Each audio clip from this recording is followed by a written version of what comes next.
Hello guys, welcome to our channel MSK ఫిక్సర్. ఈరోజు మనం match number 16 Pakistan super లీగ్లో Karachi Kings versus Quetta gladiators match గురించి discuss చేద్దాం. దీని క్లియర్ అనాలిసిస్ ఇంకా పిచ్ రిపోర్ట్ మరియు ప్లేయింగ్ 11 ఈ టీమ్స్ రీసెంట్ పర్ఫార్మెన్సెస్ ఎలా ఉన్నాయి, వీటి యొక్క పూర్తి డీటెయిల్స్ మనం ఈ వీడియోలో క్లియర్గా డిస్కస్ చేసి లాస్ట్లో మేము ప్రిడిక్షన్ కూడా ఇస్తాం గైస్. ఓకేనా? అలాగే ప్రతి ఒక్కరూ కూడా మా టెలిగ్రామ్ ఛానల్ ఫాలో అవ్వండి.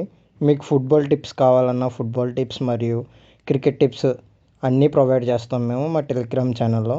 మా టిప్స్ యూస్ చేసుకొని మీరు మనీ ఎర్న్ చేసుకోవచ్చు. Okay guys, let us dive into our video. First మనం చూస్తే ఈ మ్యాచ్ కరాచీ నేషనల్ స్టేడియంలో జరుగుతుంది.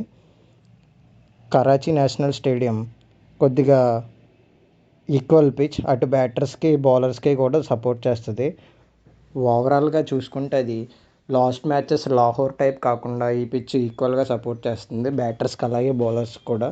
నిన్నటి మ్యాచ్ చూసే ఉంటారు అందరూ. కరాచీ కూడా పెద్ద ఎక్కువ స్కోర్ ఏమీ స్కోర్ చేయలేదు, జస్ట్ 165 రన్స్ కొట్టారు అంతే వాళ్ళు.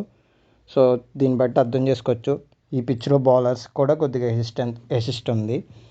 టీమ్ ప్లేయింగ్ 11 డిస్కస్ చేద్దాం గైస్. టీమ్ ప్లేయింగ్ 11 గురించి డిస్కస్ చేస్తే కరాచీ కింగ్స్లో మ్యాక్సిమం అందరూ బాగానే ఆడుతున్నారు, అందరూ ఫామ్లో కూడా ఉన్నారు. కాకపోతే క్వెట్టా గ్లాడియేటర్స్ ఇంకా మంచి ఫామ్లో ఉన్నారు. వాళ్ళ బౌలింగ్ మెయిన్ మంచి ఫామ్లో ఉన్నది. బ్యాటింగ్లో కూడా జాసన్ రాయ్ చాలా బాగా ఆడుతున్నాడు.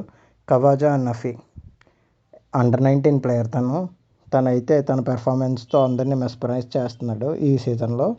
సో ప్రతి మ్యాచ్లో కూడా ఎంత బాగా ఆడుతున్నాడంటే తను అటు స్లోగా ఆడాలన్నా హిట్టింగ్ ఆడాలన్నా కూడా చాలా బాగా ఆడుతున్నాడు. ఈరోజు కూడా బాగా ఆడతాడు అనుకుంటున్నాను నేనైతే. తను లాస్ట్ 5 మ్యాచెస్ టీమ్స్ పెర్ఫార్మెన్స్ చూస్తే లాస్ట్ 5లో బోత్ టీమ్స్ కూడా ఈచ్ 3 మ్యాచెస్ విన్ అయ్యాయి. అలాగే బోత్ టీమ్స్ కూడా లాస్ట్ మ్యాచ్ లూజ్ అయినాయి. Overall head to head last 10 matches చూస్తే కరాచీ 4 మ్యాచెస్ విన్ అయింది, క్వెట్టా 6 మ్యాచెస్ విన్ అయింది గైస్. ఈరోజు ఈ మ్యాచ్లో మా ప్రిడిక్షన్ అయితే 50-50 ఛాన్సెస్, కానీ మా ప్రిడిక్షన్ అయితే మాత్రం క్వెట్టా గ్లాడియేటర్సే విన్ అవుద్ది మా ప్రిడిక్షన్. ఓకేనా గైస్? మా కంటెంట్ కనుక మీకు నచ్చినట్టయితే ప్రతి ఒక్కరు కూడా లైక్ చేసి అలాగే సబ్స్క్రైబ్ చేసుకొని కామెంట్ కూడా చేయండి గైస్. మీకు నచ్చినట్టయితే మీ ఫ్రెండ్స్కి కూడా షేర్ చేయండి.